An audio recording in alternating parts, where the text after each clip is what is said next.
So Cozy Earth has solved a marriage riddle we've struggled with for years because Mrs. Calm and I have different temperature preferences. But since we began sleeping under the heavenly softness of Cozy Earth bamboo sheets, we both have slept much better. Cozy Earth bamboo sheets and pajamas. They're luxurious, but they're also temperature regulating. So we're sleeping deeper and longer. And you can get 40% off with code CALM at cozyearth.com. Mrs. Calm was also a little jealous of my brushed bamboo pullover because it is ridiculously comfortable and it's stylish. I'm wearing it right now. So you can pair it with jeans and look great instead of frumpy. So I ordered her favorite color. I hung it on her side of the closet as a surprise. Major bonus points for me. Look, you have no idea how much joy clothes can bring when they are this comfortable. So visit cozyearth.com/calm. Use my exclusive code CALM for 40% off best-selling sheets, towels, pajamas, and more. And let Cozy Earth know you heard about them from the Calm Parenting Guy. It's cozyearth.com/calm with the code CALM for 40% off. Around this time of year, a lot of our kids kind of get stuck in school. They're tired, they shut down. So I encourage you to check out IXL to jumpstart your child's love for learning at IXL.com/Kirk. IXL is an online learning program that can be used by any student from K to 12, whether they're struggling in a particular subject or if you're homeschooling.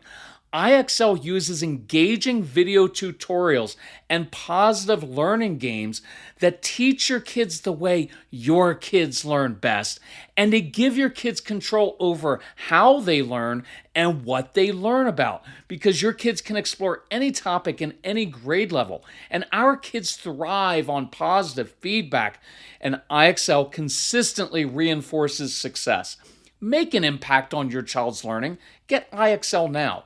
Calm Parenting Podcast listeners get an exclusive 20% off an IXL membership when you sign up today at IXL.com/Kirk. So visit IXL.com/Kirk to get the most effective learning program at the best price. Have you ever noticed that when you're in a rush or you're on edge or a little bit irritable, your tone changes and your child picks up on that, and then you have more power struggles? Right? That's why it's so critical to learn how to control yourself, control your own anxiety. Otherwise, it creates like this powder keg of constant explosions. So that's what we're going to discuss on today's episode of the Calm Parenting Podcast. So welcome, this is Kirk Martin, founder of Celebrate Calm. You can find us at celebratecalm.com. If you need help, reach out to Casey, our son, CASEY at celebratecalm.com. Tell us about your family, ages of kids, what are you struggling with? Look, tell me what your triggers are, because that's part of what we go through a lot in this is trying to figure out what your triggers are and then developing a different response to those instead of always reacting to them. And I promise we'll get back to you usually pretty quickly. We try to give you some very practical tips. So that's what we do. So I want to share a few ideas from our 30 Days to Calm program. It's one of the flagship programs in the Calm Parenting package.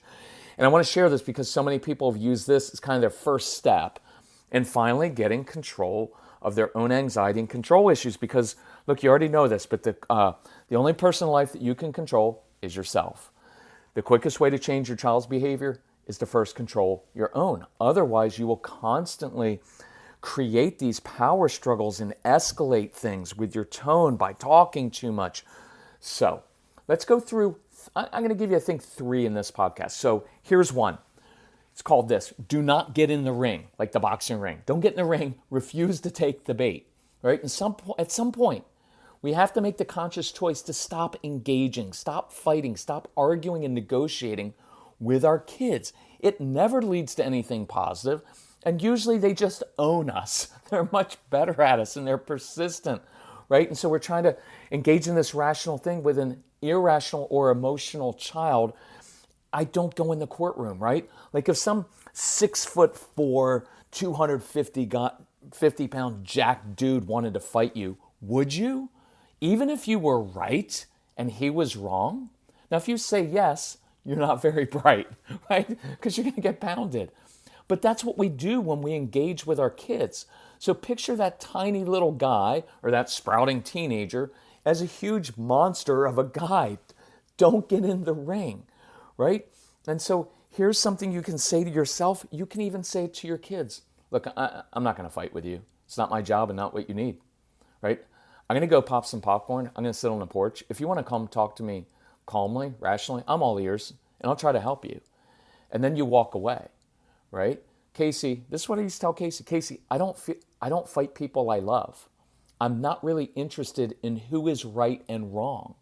What I want to do is help you solve the problem peacefully. Now, if you're up for that, I'm psyched to help, and I'll talk all day long with you. But if you just want to argue, not doing it. I refuse. Right? And I want you to practice this. Make it a policy in your home. Right? Do you allow spitting at each other? Do you allow jumping on the sofa? No. It's kind of a family rule. So I make it a family rule that I don't argue with you. We can disagree, but I'm not going to fight because I'd rather spend my time problem solving than get caught in this back and forth. And look, for some of you, you've got to watch this because you want to prove your point. There's a certain amount of pride or conceit that says, well, if I just explain it the right way, maybe I can convince them. Usually when you try to convince kids, it makes them more insecure and it causes them to fight even more. I'd rather have you lead confidently, right, and not take that bait. Here's another one. When you feel threatened, get out of the fight, flight, or fright mode, right? Now, quick caveat. If you feel threatened physically by your spouse, leave and get help, right? There's no excuse for it, and your job is not to fix or help the abuser. It's to protect yourself and your kids from physical, emotional, and verbal abuse. But let's take this kind of on a little bit more personal level. See, and I'll give you a recent example. When someone says or does something that feels like a personal attack, our natural reaction is to go into one of three modes, right? Fight, we react angrily, accuse the other person. We do the flight, we run away, withdraw, don't deal with issue. I've done all of those, right? Or some people go into fright mode. We just shut down completely. And it feels like depression. We're overwhelmed. We don't know what to do. Personally, here's my biggest trigger, really. When someone questions my intentions or believes the worst about my motivations, it sends me immediately into fight stage. So I'll share this example. So I'm working on this project, and I get an email that says, Kirk, why would I want to invite you to my church to speak? You don't answer my emails, and you disrespect your father. I stopped recommending you to others. If you really read this, and not by some automaton, you may call me. Now, my first reaction was, I can't say what it was, right? Blazing blank you, pal. Why would I want to come to your stinking church, be around a jerk like you? That's my natural first reaction. It's the fight response, right? You get caustic, you attack. But that's why I didn't respond then, right? You've got to... Look, I'm an impulsive, emotional guy. I have learned as I've gotten older, if I just give it some time, space. Look, I could go on a tangent on this, I won't, but you've got to give your strong-willed kids space. When you react right away, when you demand, I want an apology right now, young man, it never works. We need to talk about your attitude right now, young lady. It never works. Space. Give them space to process their own emotions. Lead them. Remember, use the motion changes emotion. So let's go through this. Number one, I felt threatened. He was threatening my integrity by judging and making accusations about my intentions. You're disrespectful. You think you're too important to actually read and reply to people's emails. He was threatening my reputation. See, those are hot buttons for me. I hate when people misunderstand or believe the worst about my intentions. Number two, I felt angry, indignant, and upset. It bothered me. See, getting control of your anxiety doesn't mean you become some Zen master who doesn't feel anything. No, that's what alcohol does, and we don't want that. So it's normal and healthy to feel strong emotions, right? Who is this guy to accuse me like this? See, it's the way that your brain lets you know there's a potential threat. So I want to feel emotions, and I want to feel them acutely. I just don't want to react out of my emotions.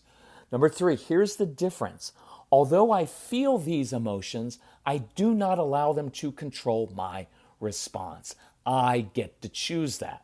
Although this wasn't his intention, I think the pastor would have been relieved if I had reacted, right? Because it would have confirmed the narrative in his brain that I'm a selfish, disrespectful jerk.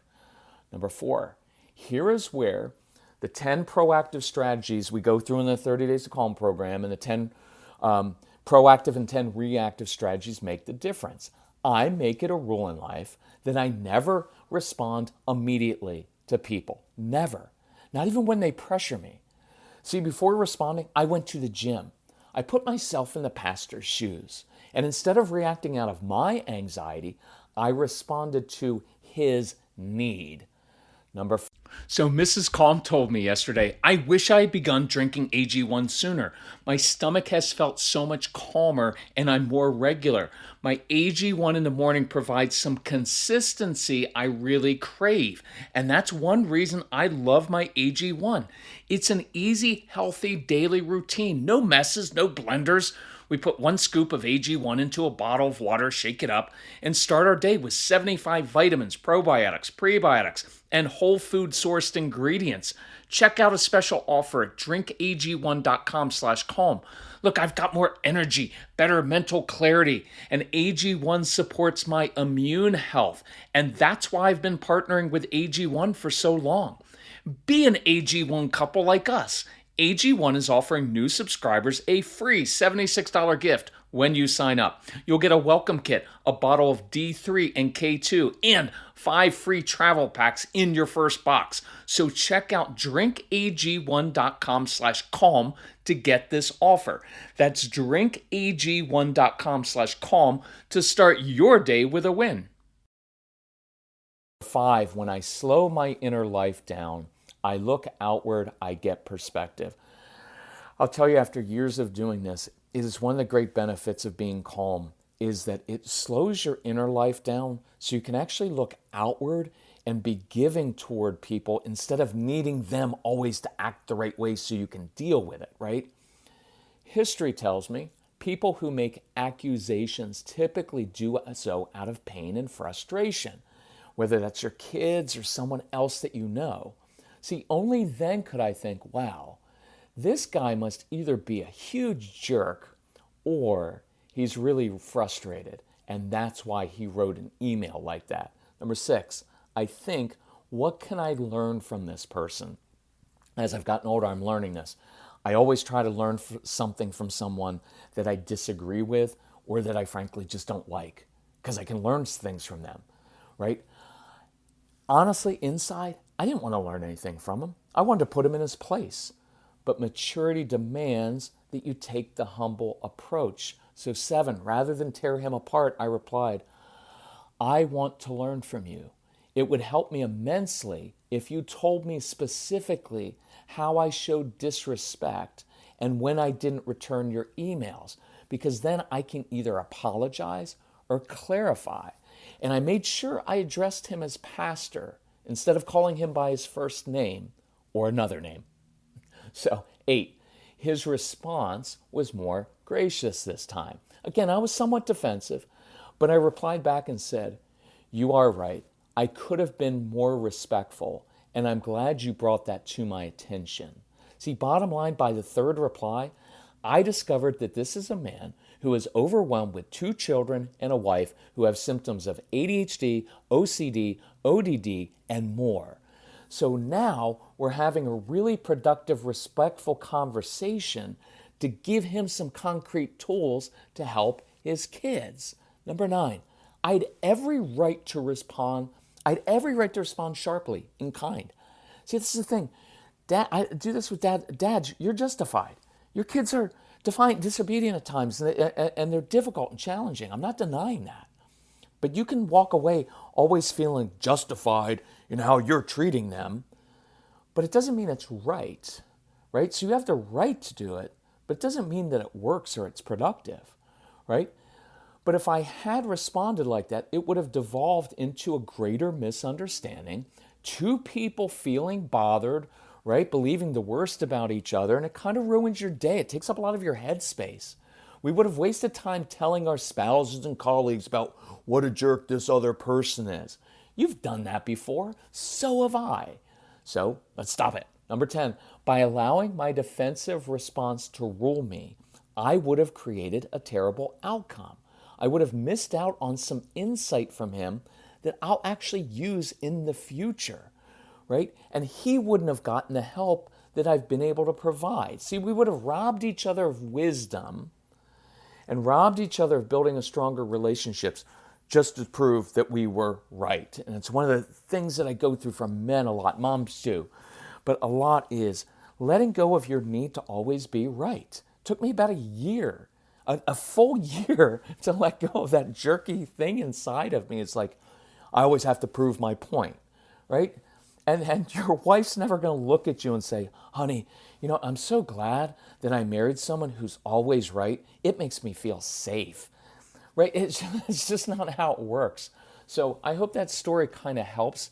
So when this starts to happen, whether it's with your kids or your spouse or someone else, take a little time to respond differently. Now, here's one of my favorite calming tools, and it's called this. It's just very simple. Do the opposite.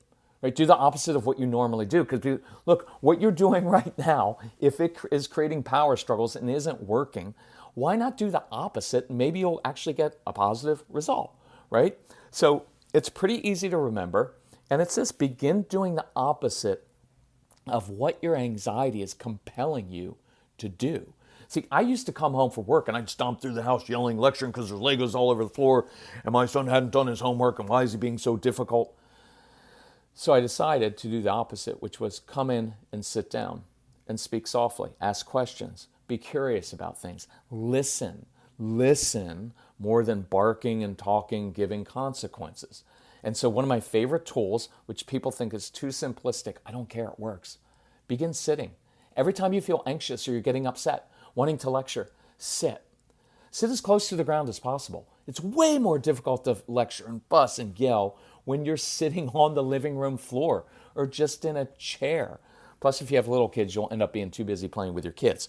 But that act of sitting, it changes my tone of voice, changes how I see situations. Here are a couple other ones that I really started practicing because I was a road rage guy. I'm a intense type A kind of guy. In traffic, when I'm in a rush, I purposefully allow one person to cut in front of me. Not two people, not that good, just one. Right at the post office, I allow one or two people to cut in front of me. Why? Because when I'm standing at the post office and they don't have enough workers there and it's wasting my precious busy time, I'm tapping my foot and I'm just getting furious, I'm getting angry, and everything becomes about me, right? It's all about my day and how important my time is and how they're just holding me up, right? And I miss out on relationships and it just makes me miserable. So when I allow someone to cut in front of me, a couple things happen. I'm taking back control of my anxiety by purposefully fighting it, by purposefully allowing someone to cut in front of me, and it ends up making that other person's day. You should see people's faces light up at the grocery store when you do that, wherever it is. And now I start having a conversation with them in the line, which helps it go more quickly, and it just changes the whole dynamic, right? Give someone else the closer parking spot. Like, look, as a family, when we're feeling a little bit tight, right, and money's a little bit of a struggle, that's when we end up giving purposefully more because we end up seeing that others have it far worse than we do, right? When you want to complain, practice gratitude. Forgive when you want to hold a grudge. See, think about what your anxiety is screaming at you to do, and then do the opposite for the next week, okay? So here's the deal. Our next step: begin to internalize these tools by practicing them as much as you can, daily basis. And I want you to continue, and this is for those of you who have the 30 Days to Calm program and workbook, continue to work through the first 8 pages of the workbook. Journal, make notes, just be little bullet points, right? Then when you're ready, move on to the 30-day Calm challenge, right? And as you go through this and you identify your triggers, email me. And I'll help you work through your triggers. I love doing that, right? Because it's the same process I went through to learn how to go from type A, always upset, yelling and screaming, fear and intimidation approach, right, with my son in our home, to what I do now, right? So that's kind of why I created it, right? So just carve out a few minutes a day and start to practice these steps like one by one. It's really cool. Some of it's hard work, but it's worth it because it'll literally change you for the rest of your life. It'll change your relationships. It'll stop the power struggles with the strong-willed child. Okay, if you need help with that, reach out to Casey at CelebrateCalm.com. You can go to the website. Just get the you could get the Calm Parenting Package, and 30 Days to Calm is one of the 12 or 13 programs there. Or you can get the Get Everything package. You get everything. If you need help financially, reach out to Casey. Thank you for listening. Thank you for working hard at this. Thank you for sharing the podcast. Let us know how we can help you. Love you all. Bye-bye.